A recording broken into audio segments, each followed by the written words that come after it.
ঈদের আগের ২ দিন এবং ঈদের পরের ২ দিন এতটা পরিমাণে কাজে ব্যস্ততা থাকা যায়, মানে ভালোভাবে যে ভিডিও ছাড়বো এইটাও হয়ে ওঠে না। আসসালামু আলাইকুম, আপনারা সকলে কেমন আছেন? আশা করি সকলে অনেক ভালো আছেন। সকলকে ঈদ মোবারক। তো এই যে প্রথমে কিন্তু ঈদের জন্য রান্নাবাড়ি শুরু করে দিয়েছি। একদম অনেক সকালে উঠে বাদবাকি সব কাজ সেরে তারপরে হচ্ছে সেমাই রান্না করার জন্য চলে এসেছি। তো ভালোভাবে সেমাই যেভাবে রান্না করি নরমালি সেভাবে রান্না করে একটু নরম নরম করে সেমাইটা রান্না করে নামিয়ে নিচ্ছি।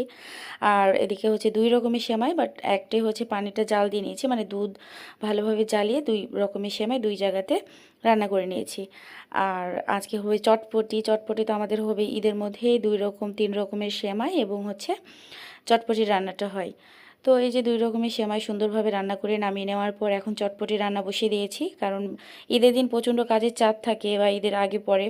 তো সেই জন্য আর কি ভিডিওটা পুরোপুরি আপনাদের সঙ্গে রান্নাবাড়ি শেয়ার করতে পারতেছি না, তো কিছু কিছু স্কিপ নিয়ে আপনাদের সঙ্গে শেয়ার করতেছি।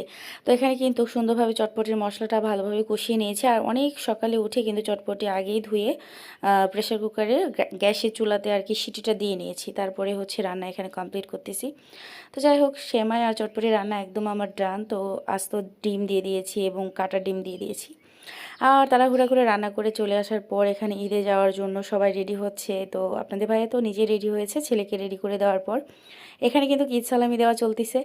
তো সবাই সবাইকে দেওয়া থাওয়া করতেছে। আমার ছেলে এই ফার্স্ট টাইম তার দাদা দাদিকে হচ্ছে ঈদ সালামি দিচ্ছে। তো আমার শ্বশুর তো নিতে যাচ্ছিল না, তারপরে হচ্ছে আমি বললাম আব্বু নেন, ও শখ করে দিচ্ছে। তো উনি আবার নিয়েছে, তারপরে উনি আবার সবাইকে দিল।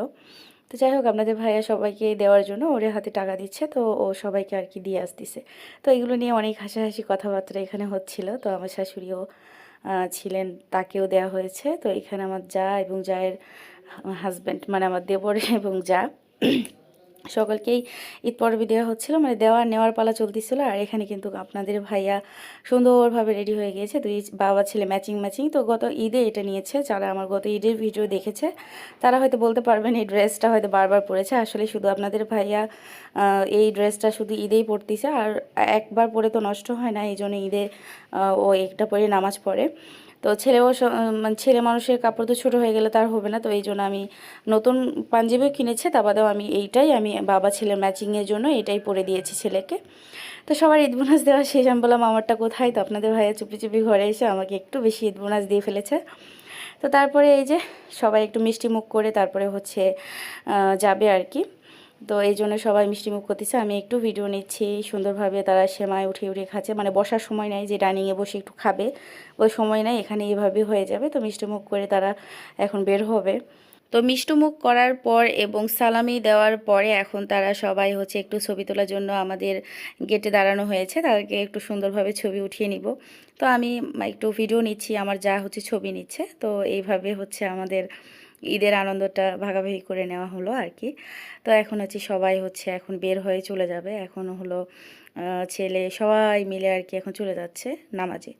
তো নামাজ থেকে আসার আগে কিন্তু আমরা হচ্ছে আমাদের কাজটা সেরে নিব, কারণ ছেলে মানুষ বাসায় থাকলে একদমই কাজ হয় না। তো এখানে সালাম এবং ঈদ মোবারক বলে তাদেরকে বিদায় দেওয়া হলো, আমার শাশুড়ি আবার পিছিয়ে পিছিয়ে যায়, তাদেরকে বিদায় দিয়ে আসতেছে।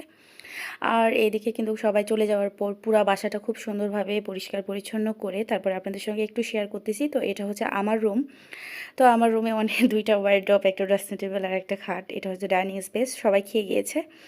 তো এটা হচ্ছে আমার শাশুড়ির রুম। তো শাশুড়ির রুমে খুবই সিম্পল, আসলে গ্রামে কিন্তু এটাই অনেক কিছু, এরকমও অনেকের বাসায় থাকে না। তো আলহামদুলিল্লাহ সব কিছু মিলিয়ে আমাদের যা আছে এটাই আলহামদুলিল্লাহ এবং অনেক অনেক শুক্রিয়া আল্লাহ তালার কাছে। তো এই যে আমার ননদের ঘরে তো কেউ থাকবে না, তো শাশুড়ি ড্রেস বের করে রেখেছে ঈদে পরার জন্য, মানে গোসল করে পরবে। আর এদিকে কিন্তু হচ্ছে পুরা রুম মানে গোছানো, কিন্তু হচ্ছে নতুন বেডশিটটা বিছানো হয়নি, কারণ হলো এই রুমে তো কেউ থাকবে না আর গেস্টও আজকে আসবে না, এই জন্য বিছানো হয়নি। আর তারপরে হচ্ছে এই বাথরুম টয়লেট তো অবশ্যই আপনারা দেখেছেন। আর বাইকটা সবসময় ভিতরেই থাকে। আর এখানে হলো আমার দেবরের রুমে সেরকম বেশি কিছু নাই, শুধু খাট আর সোফা এগুলোই আছে। তো সব কিছু মিলায়ে আজকে আমার রুমটা আপনাদের সঙ্গে একটু ভিজিট করালাম। আর এটা হলো বাইরের স্পেস। তো এখন আমরা একদম বাইরে চলে যাব। আর এটা কিন্তু ভিডিও নিচ্ছিল আমার যা, আর আমি কিন্তু রান্নার কাজে ব্যস্ত ছিলাম, দেখতে পাচ্ছেন এই যে আমি কাজ করতেছি। তো আমি কিন্তু মাংস ধোয়াধাই করতেছিলাম। তো আমার যা কিন্তু টুকটাক কাজে হেল্প করে, কিন্তু ও এখনও ভারী কোনো দায়িত্ব নিতে পারে নাই বা পারে না। তো এই যে সুন্দরভাবে এখন একটা মাংস আমি ক্লিন করতেছি। তো এর দেশি মুরগির মাংস আর হচ্ছে গরুর মাংস আজকে রান্না করব। আর এমনি সবজি তরকারি কিছুটা বাসায় রান্না করা আছে। আর এখন আজকে শুধু গরুর মাংস এবং মুরগির মাংস রান্না করবো। আর সকালে তো সেমাই তারপরে চটপটি রান্না করেছি। আসলে এর থেকে বেশি কিছু করা আমার মনে হয় না প্রয়োজন, কারণ রোজা ভেঙে কিন্তু কত বেশি খাওয়া যায় না। আর আজকে আমার বাসায় কোনো রকমের গেস্ট আসবে না, শুধু আমরাই। আর তো গেস্ট আসলেই সেদিনের ভিডিও অবশ্যই আপনাদের সঙ্গে শেয়ার করবো। আর এই যে হলো আমার হচ্ছে কালের সতীন। তো এই সতীনের সঙ্গে আমি প্রচণ্ড ঝগড়া করি। এর বড় বোন আছে, তার সঙ্গেও ঝগড়া করি। তো যাই হোক, এটা হচ্ছে আমার ছেলের মেয়ে আর কি, মানে আমার হচ্ছে ভাস্তার মানে মেয়ে। তো এখন হচ্ছে সুন্দরভাবে মাংস দুইটা ধুয়ে তারপরে মেখে চুখে উঠিয়ে দিয়েছি। এখন হচ্ছে হালকা আছে, মানে যেভাবে হাতে মাখিয়ে রান্না করি সেভাবে একবারে সব কিছু দিয়ে রান্নাটা বসিয়ে দিয়েছি। এখনও কিন্তু বাটা মশলা ইউজ করি নাই, কারণ বাটা মশলা আমার শাশুড়ি বাটতেছে ব্লেন্ডারটা নষ্ট হয়ে যাওয়ার জন্য। আজকে আমার শাশুড়িকে মানে মশলা বাটতে হচ্ছে। তো আমার যা এখানে চটপটি জোগাড় করতেছে, মানে পেঁয়াজ শসা কাঁচামরিচ করতেছে। আর হলো আমার শাশুড়ি হচ্ছে আদা রসুন বাটতেছে আর কি। তো আমি যা দেওয়ার সব কিছু দিয়ে উঠিয়ে দিয়েছি। তারপরে হচ্ছে বাটা মশলা, টাটকা টাটকা বাটা মশলা এই যে পাটায় বেটে এমন দিয়ে দিব। তো রান্নার দায়িত্ব বরাবরই আমি যেখানে যাই সেখানে আমাকেই পালন করতে হয়। তো রান্নাটা সবসময় আমিই করি, আর সবাই আমাকে সহযোগিতা করে। তো যাই হোক, রান্নার সহযোগিতার লোক থাকলে রান্না করতে আর কোনো কষ্ট সেরকম মনে হয় না। তো এখন কিন্তু এই যে গরুর মাংস আর হচ্ছে মুরগির মাংস রান্না করে চলে এসেছি রান্নাঘরে সব কিছু রেখে। আর এই যে আমার দেবর দেখেন চুরি চুরি করে হচ্ছে মাংস খাচ্ছে। ওর আবার অভ্যাস, রান্না করে রাখলে রান্নাঘরে গিয়ে উকি ঝুঁকি দিয়ে সে মাংস খাবে বা যে কোনো তরকারি রান্না করলে সেটা আর কি চেক করবে। আর এখানে এই যে গরুর মাংস তারপরে চটপটি আর হচ্ছে মুরগির মাংস একটু শেয়ার করলাম। তো এর সঙ্গে সিমাই আর চটপটি অনেক কিছু ছিল। তো সব কিছু মিলে আজকের ভিডিও এই পর্যন্তই। সকলকে ঈদ মোবারক। সকলে আমাদের জন্য দোয়া রাখবেন, ভালো থাকবেন, সুস্থ সবল থাকবেন। আল্লাহ হাফেজ, আসসালামু আলাইকুম।